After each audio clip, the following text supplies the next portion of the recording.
ピンポンパンポン。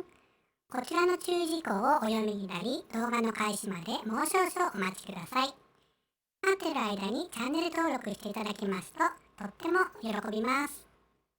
お疲れ様です。アキナ商店です。お久しぶりでございます。フォロワーの方とか視聴者の方はもしかしたら知ってるかもしれませんけれども、実は4週間ほどですね、入院してまして、その入院の中身がですね、糖尿病で入院してたと。しかもそれが緊急搬送だったということで、糖尿病でね、緊急搬送で入院っていうのはなかなかね、聞かないと思うんですけれども、実際何が起きたかっていうのを今日の動画にしていきますので、特に、自粛期間とか、お家で働いてて、甘いもの食べ放題だったりとか、ジュースいっぱい飲んでたりとかいう人は、ちゃんと最後まで見てってくださいね。あとできたらチャンネル登録もよろしくお願いいたします。それでは今日のテーマはこちら。実録、巣ごもり糖尿病。まず最初に救急搬送されるまでのお話をしようと思います。ですね、4月ぐらいに入ってからかな、ツイッターでも何回か書いたんですけれども、固形物がね、さっぱり食べられなくなった時期があったんですよ。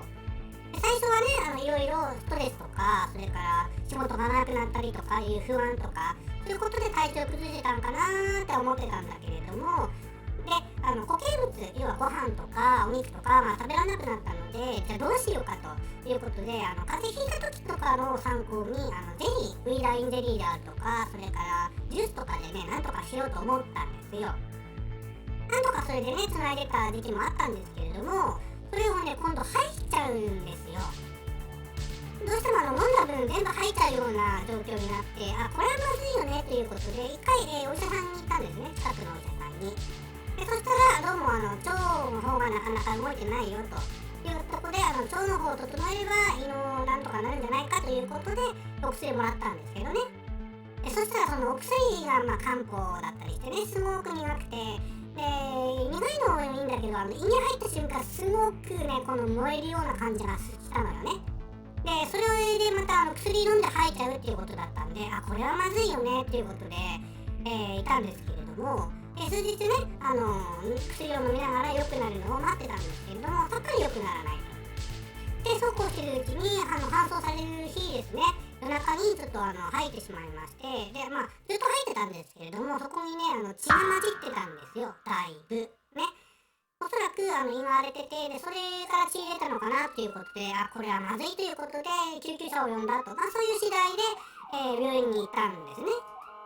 で救急病院に運ばれまして、で私の中ではね、一刻も早くちょっと栄養が欲しくて、点滴ね刺された時にはちょっとだいぶ心が安心しましたけれども、で採血とかしまして、で私のね、どうしても吐いてしまうということだったんで CT スキャンとか取るってことだったんですけれども、その最初の採血でね、血糖値がすごく高くて、ですごく血液が酸性で、これはまずいっていうことだったんですよ。で一番最初にその時点で1型糖尿病じゃないですかっていうことで、先生から説明がありまして、で言われてみればね、ずっとその液体で糖分だけ取ってたような状況だったので、なるほどねっていう、そこで納得したような形ですよね。その時のね、血糖値が600を少し超えてたような話だったので、あとそれから血液がね、どんどん酸性になっていくっていう糖尿病性ケトアシドーシスっていう病気だったっていうことだったんですよね。でこれ何かっていうと、血糖値、要は血液の糖がどんどん上がっていくと、そいつがね、若干酸性を持ってるので、血液自体がどんどん酸性になっていくと。でそれは、どんどん血液の pH を下げていって、5ぐらいになったら死ぬよっていうところで、私の数字は 6.1 だったって話なんですよ。ほんとね、生きててよかったよね。で一通り処置していただいて、その救急で運ばれた病院の ICU の方に4日間、ベッド上安静絶食ということで、生理食塩水と、それから胃薬と、それから血糖値を下げるインシュリンっていうのを体の中に、常時打ち込んで、その間は、水と、氷で過ごしたということなんですよね。この糖尿病性ケトアシドーシス、もしくは高血糖の状態ってすごく喉が渇くんですよ。ですごく喉が渇いて、で水も飲むんですけれども、お母さんのご飯のね、お腹の調子がね、少しずつ良くなってるんで、お腹が空く絶食なんで、主食がね、アイスじゃなくてね、ロックアイスね、氷を食べてなんとか4日間、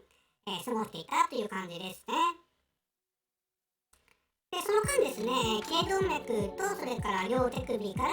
さっきの薬剤を入れていたので、本当にね、大きな身動きなどでない状態で4日間過ごしておりました。その後、週明けですかね、先生いらっしゃいまして、そこで糖尿病の専門のところがないので、別の病院に転院手続きをしますからということでお話しいただいて、仙台市内のね、別の病院の方に転院するということになりました。見ていただいてたんですけれども、その時の血糖値とのデータがこちらになります。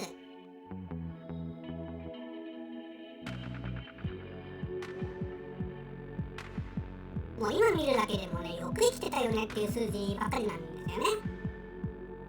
で、この間ですね、朝昼晩と、インシュリン、血糖を下げるね、薬ですよね。これをお腹にブスッと刺しまして、で、なんとか過ごしてたっていうことなんですけれども、実はですね、転院して1日目か2日目ぐらいかな、その頃から実は結構体は動いてたんですよね。久しぶりに体に栄養がいったってこともあるんでしょうけどね。完全首と手首に針刺さってたので、そんなにね、激しくは動けなかったんですけれども、これも数日後には抜いてもらいまして、結構ね、その後はアクティブに過ごしていたということでございます。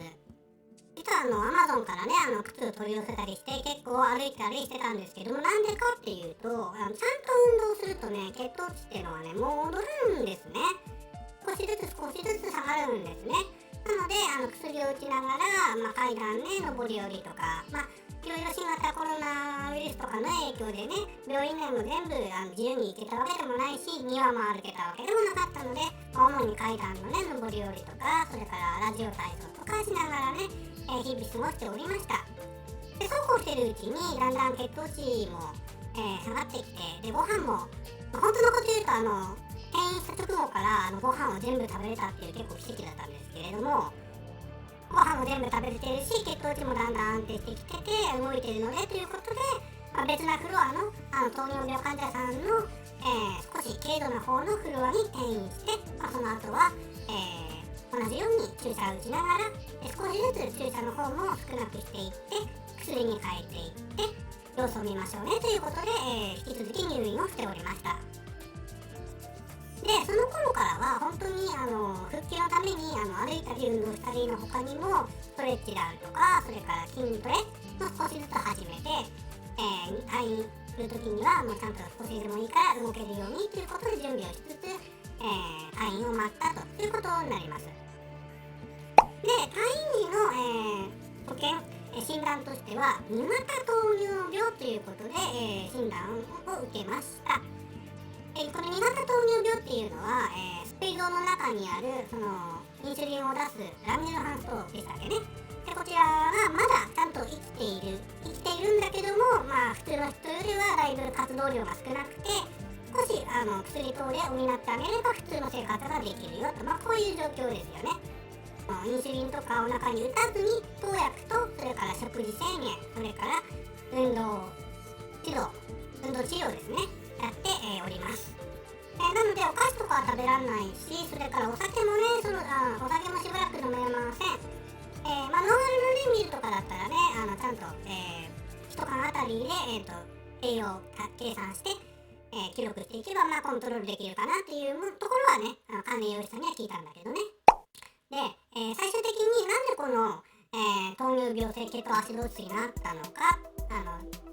その後、2型糖尿病になったのかっていうと、先生の所見ですけどね、実は2年間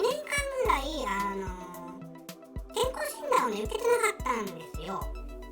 なんでその期間中に多分血糖値が少しずつ上がっていったのではないかと。で、それが最近のね自粛とかで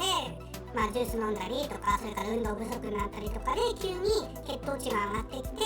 どんどん上がってきて、血液の酸性に体が耐えられなくなったんじゃないかというのが先生の見方でございましたので、皆さんにも絶対言っておきたいのは、在宅ワークとかね、それからまだ学校始まってない地域もあると思うし、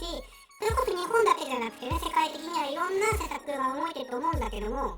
くれぐれも運動はしよう、ここだね。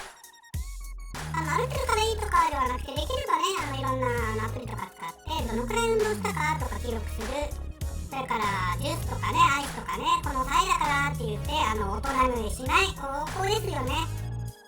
あと当然お酒ね、お酒の飲みすぎね。やっぱり外で飲むとお金もかかるし、ほどほどに、要は外で飲むとほら家まで帰らなきゃいけないじゃん。ところが家で飲むとさ、いくらでも飲めちゃうので、そこの辺ですよね。お酒も結構血糖値ズドンと上げますので、ほどほどにしておいてということを一つお願いと、それから同じような症状になったような時ね、固形物が突然食べられなくなったとかした時、それから急に喉が随分乾くねっていう時に、少しこの糖尿病、もしくは糖尿病性血糖アシドーシスっていうのを少し疑ってみてください。で、私が本当にね、ギリギリのタイミングで命をつないだっていう例なので、皆さんはね、気がついた時点でちょっと病院に行ってみて、診断を受けてみてはいかがでしょうか。今退院しまして、食生活の方が、1日1800キロカロリーに収めましょうと。それから塩分っていうのを1日6グラムまでに収めましょうと。それから毎日しっかり運動しましょうよと。この3つで、私の生活が成り立っております。なんで暇な時間に運動ではなくて、運動の時間もしくは消費カロリーをちゃんと確保してから、残りのことをやりましょうよっていう生活になってます。逆に食生活の方は、家族のね支えとかあって必要なね、栄養素、5大栄養素のためですよね。こちらを携帯のアプリの方に、登録してって、でその日のプラスマイナスっていうのを見ながら最後夕食できっちり調整するような形にしてましたので、意外とねいろんなものが食べれてます。で、間食とかお酒はしばらくダメだけど、それ以外のものだったら、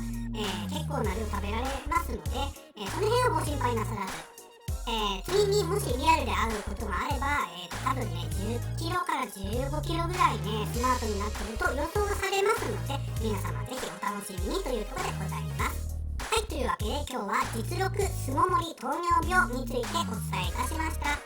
やっぱりね、運動とね、それから甘いものとお酒、ここはね、行き過ぎないようにね、日頃のね、運動をして、その分の中で食べるということで、一つね、皆さんよろしくお願いしますね。大変な目に遭うからね。一応おまけですけれども、かかったお金はざっくりですけれどもね、20万円ぐらいになってます。本当にね、皆さんの心がけ一つで、余計な出費も防げるし、何より命がつながりますので、ぜひとも皆さんね、運動しようね。運動が得意な、もしくはスポーツトレーナーだったりするね、バーチャル YouTuber さんとかとも、今回ね、いろんな絆でつながらせていただいて、非常にありがたいなと思ってますので、ご興味ある方は、そちらの方もね、探してみたいかがでしょうか。はい、というわけで今日はこの辺で失礼いたします。今日も一日良い生涯を。星地あきらでした。バイバーイ。ご視聴いただきありがとうございます。チャンネル登録、Twitter のフォロー、何卒よろしくお願いいたします。